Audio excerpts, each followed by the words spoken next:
GunplaUK, and this is the first work in progress series for the Madox-01 from Metal Skin Panic, Madox-01 OVA animation from 1987. This is I believe it's a 1/100 scale model, fully plastic, from Goodsmile, part of the Moderoid line. It's the first time I've actually built a Moderoid kit, so this will be an interesting one for sure. So let's get it open and take a look inside and see what we got to work with.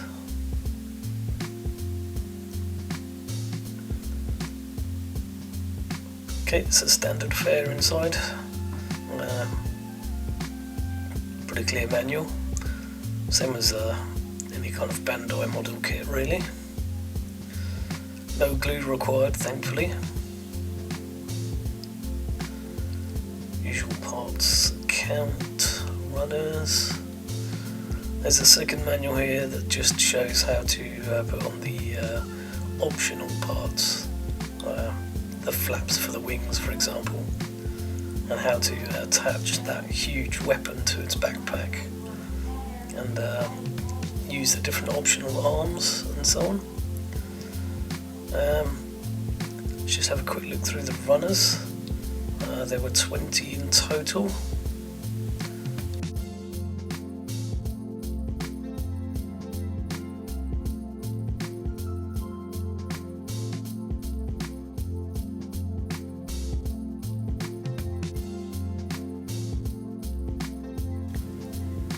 And I think this last bit here is a sticker.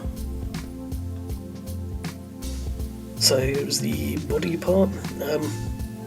It's interesting because the body is all one piece. There's no separate waist to the chest, for instance.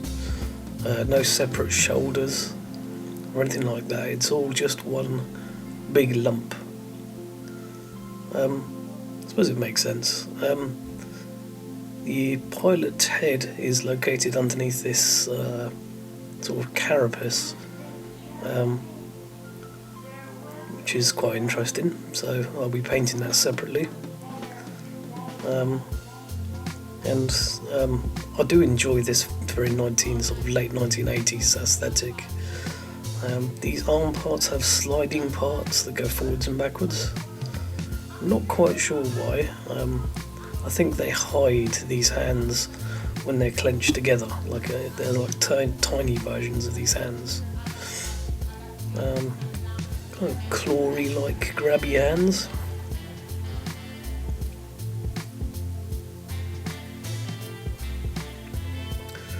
And we have one 3-pronged clippy hand, which I'm going to use for the right arm.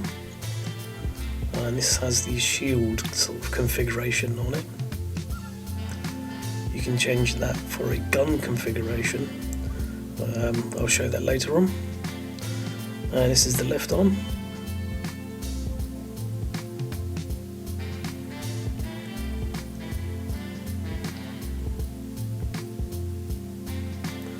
And now we're on to the legs. A little bit more complicated, a little bit more fiddly. They do have an inner frame of swords, which you can see here. Not sure what to do there. I'm not really going to paint the inner frame, I don't think, because you really don't see much of it, apart from maybe on the reverse. So I'll probably just go ahead and paint the parts you can see. Here is the backpack. Lots of vent details. It's going to be interesting painting them, that's for sure. I might do them in yellow. Huge vents on the back as well. Little clip section here, which I'm just going to move out if I can. There we go. That clips onto the back of the main body.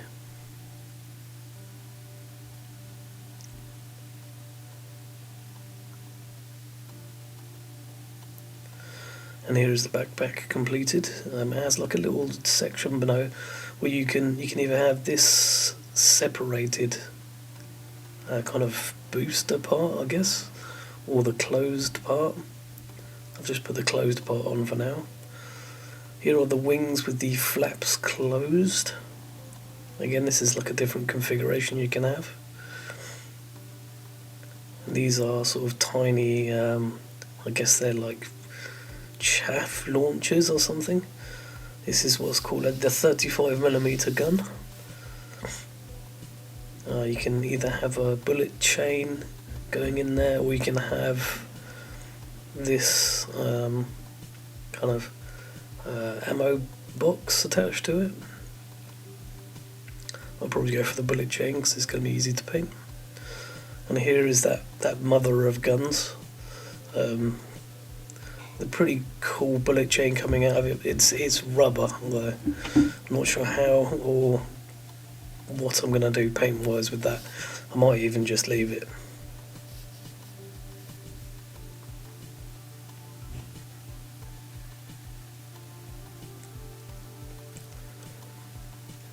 And here's with the flaps open configuration.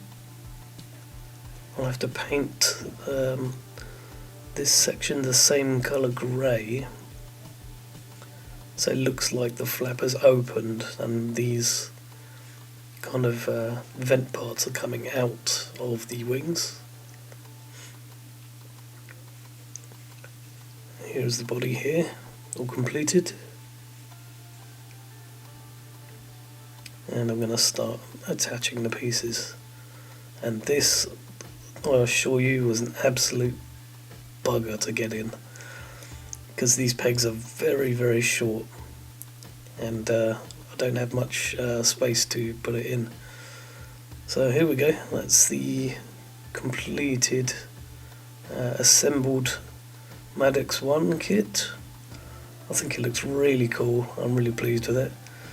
Now it's time for the painting to start. So that's it from me for now. Thank you all for watching, and I will see you in the next video. Goodbye.